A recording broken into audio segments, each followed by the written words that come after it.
you've got your traditional dragsters, top field dragsters. They're these long, skinny rails. They're making I think the pros, I think like 6,000 horsepower, something like that. They hit 330 at the 1,000 foot mark. They're just hauling ass, man. They're amazing. But funny cars have that same power plant. They're pushing that same amount of power, but their chassis is half as long, which makes for an extremely sketchy ride down the drag strip. Our car was a nostalgia funny car. So the main differentiator between a nostalgia funny car and a pro level funny car is the number of distributors on the engine itself. Pro cars have 2 distributors, so that's 2 sources of spark going to the cylinders, meaning they're able to burn all the fuel they can, and that's how they're able to make such insane horsepower. Our car only had 1 distributor and was only making 3,000 horsepower.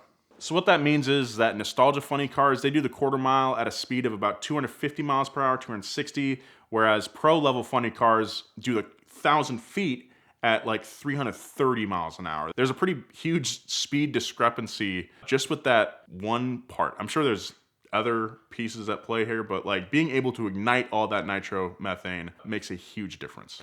So on our team, we had about 20 people fulfilling different roles, all volunteer. I mean, just guys that wanted to make this dream happen of having kind of a shoestring funny car, really. Guys would be having different roles, but typically 2 guys up top doing the cylinder heads, 2 guys underneath the car, me and another guy doing the bottom end, pushing out the pistons and servicing, making sure the crank is good and everything like that. You have a clutch guy, you got the driver, someone who's servicing the cylinder heads. That's typically done on their own. He's like making sure the valve lash is good and everything. Valves are okay. At least 10 other people doing smaller jobs around the car. So these cars are so fast that brakes alone are not gonna do it. So they also run parachutes to help slow the car down. Typically packing the chute is something that the driver does because they want to know it's been done right. But on our team, the driver and the chute packer they were very close and trusted each other very much.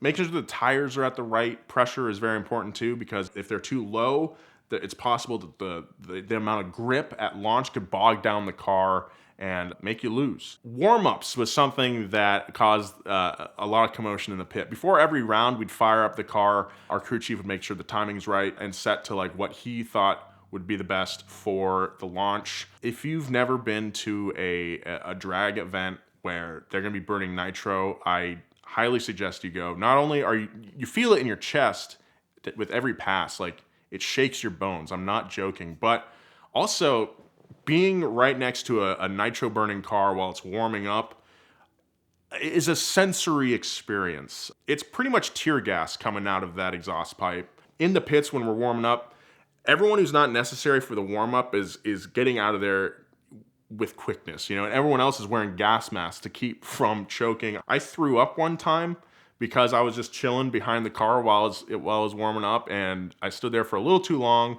and had to go throw up in a trash can. Another detail is that we're doing this rebuild. We're taking the engine apart and putting it back together for every single pass. Alcohol cars, alcohol dragsters typically don't have to do that, but because the explosions and the stress of nitromethane is so great, you need to make sure that everything in your car is good for the next pass. And that includes replacing your pistons, replacing your rings. Some teams will replace their entire engine.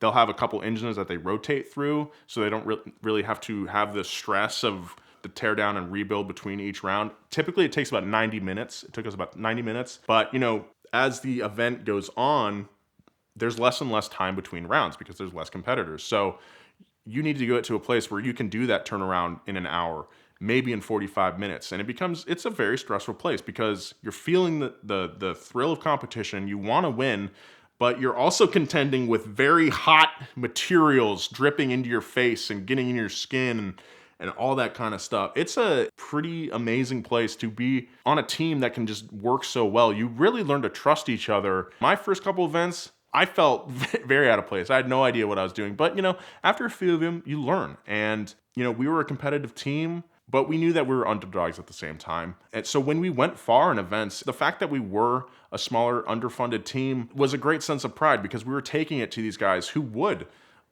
replace entire motors between rounds. And it felt really great. And we did not win that often, but when we did, it was one of the best feelings ever. Just being at the end of the night, being in the winner's circle, It really was like the perseverance that got us there. It was an affirming moment. You're like, oh, perseverance can pay off and it can win. It can overcome the odds. If you're replacing, your pistons and your rods every round, that can be very expensive. Like, these things are designed and engineered to withstand just an incredible amount of abuse. Our team, we only had like 2 sets of pistons and 2 sets of rods. There's some incredible stuff that happened when things would break. One night we broke the differential housing, the pumpkin. Had to take the whole thing out. Big Vince is carrying it down to the pit to another team that had a TIG welder in their trailer.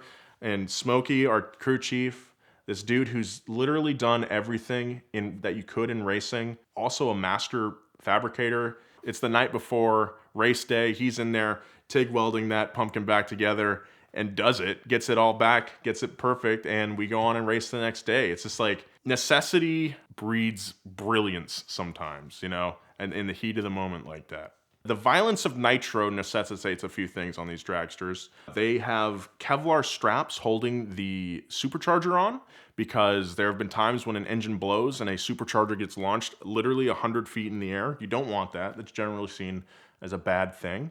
The transmissions can explode. And when they do, it could sever your legs. So, because in funny cars, also, the driver is like sitting over the axles like this. And all this stuff around here is at risk of maiming you. So the clutch housing itself is made of titanium. It has to be certified. That's been tested ballistically. There are fire extinguishers on board. The driver is wearing a 4-layer nitro suit, which out in Bakersfield can get pretty warm and sweaty. That thing is rated to survive a nitro fire, I think 30 seconds. So you have 30 seconds to get out of a burning car. You are strapped in as tight as you can, because with this amount of power in that engine in front of you and just the sheer brutality of a nitro pass, like if you have any looseness in your belts at all, it's just going to exacerbate the problem, and you could be bouncing around that cockpit by the end of the track. So you are just almost like ratchet strapped in, not literally, but effectively. All this to go straight.